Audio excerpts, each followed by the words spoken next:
नेपाल में जारी हिंसा का असर अब भारत में भी दिखने लगा है। भारत नेपाल बॉर्डर को पूरी तरह से सील कर दिया गया है। साथ ही भारत से नेपाल के लिए चलने वाली मैत्री बस सेवा को भी बंद कर दिया गया है।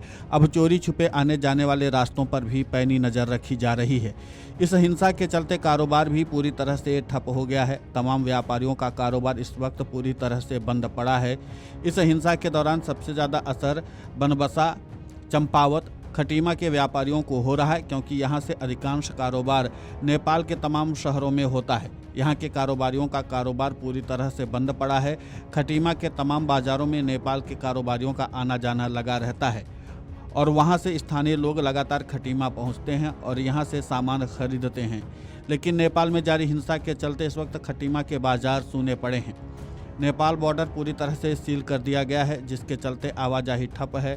पुलिस, बॉर्डर सुरक्षा बल और आर्मी पूरी तरह से नेपाल के तमाम बॉर्डर्स पर नज़र रखे हुए है और लगातार कई रास्तों पर नज़र रखी जा रही है कि इन रास्तों से कोई भी उपद्रवी भारत में प्रवेश न कर सके।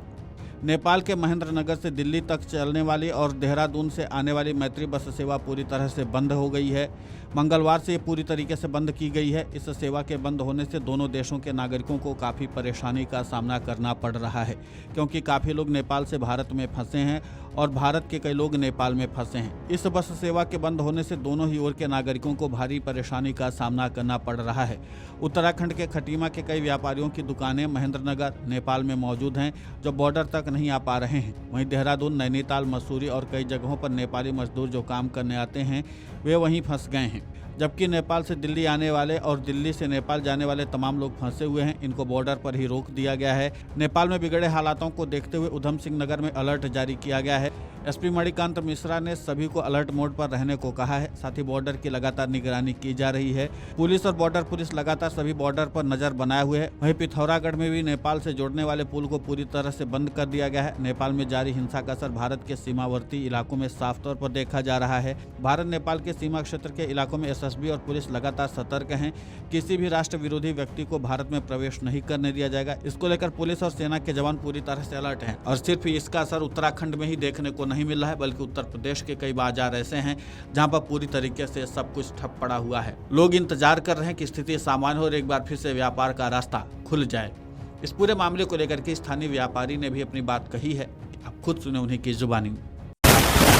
मेरा नाम है जाफर इमाम रिजवी, मैं यही रुपैया का निवासी हूँ। रुपैया किसी नेपाल बॉर्डर पर ऐसे में नेपाल में कर्फ्यू लगा दिया गया है।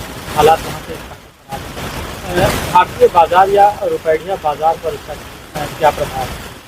इसका प्रभाव ये है कि रुपैया की टोटल मार्केट नेपालगंज पे डिपेंड है, नेपाल पे डिपेंड है।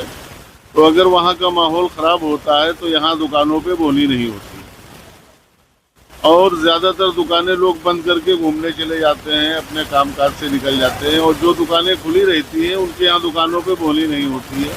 मसलन आज मैंने दुकान सुबह से खोली है लेकिन कुछ नहीं बिका है। इसी तरीके से पूरे रुपैया की मार्केट जो है नेपाल पे डिपेंड है। अगर वहाँ का माहौल ख़राब होगा, बॉर्डर टाइट होगा तो कोई कस्टमर नहीं आएगा, कुछ सामान नहीं बिकेगा। आपको बता दें कि आम दिनों में नेपाली नागरिकों की भारतीय बाजारों में भारी भीड़ देखने को मिलती थी। वे यहां से दैनिक उपयोग की वस्तुएं खरीदते थे। लेकिन नेपाल में चल रहे हिंसक प्रदर्शनों के कारण सीमा पार से आने वाले ग्राहकों की संख्या में भारी कमी आई है। व्यापारियों के अनुसार नेपाली ग्राहकों पर उनके व्यवसाय की निर्भरता काफ़ी अधिक थी। उनकी अनुपस्थिति से बाजार में सन्नाटा पसर गया है। स्थानीय व्यापारियों को उम्मीद है कि नेपाल में स्थिति जल्द सामान्य होगी और व्यापार फिर से पटरी पर लौट आएगा। व्यापारियों के अनुसार उनका 90% व्यापार नेपाली ग्राहकों पर निर्भर करता है। सामान्य दिनों में हजारों नेपाली नागरिक यहां से दैनिक उपयोग की वस्तुएं खरीदने आते हैं। इससे दोनों देशों के सीमावर्ती बाजारों की स्थिति काफ़ी मजबूत रहती है। लेकिन जिस तरीके के हालात बने हैं उसके बाद से अब व्यापारियों को काफ़ी ज़्यादा दिक्कतों का सामना करना पड़ रहा है। और अगर इसी तरीके की स्थिति रहेगी तो भारत को तकरीबन 10,000 करोड़ रुपए का नुकसान उठाना पड़ सकता है, क्योंकि व्यापार नेपाल के ग्राहकों पर टिका हुआ है। Video desk Amar Ujala dot com. अगर आप ये वीडियो YouTube पर देख रहे हैं तो हमारे चैनल को सब्सक्राइब कर बेल आइकन दबाएं और Facebook पर देख रहे हैं तो हमारे पेज को लाइक करें।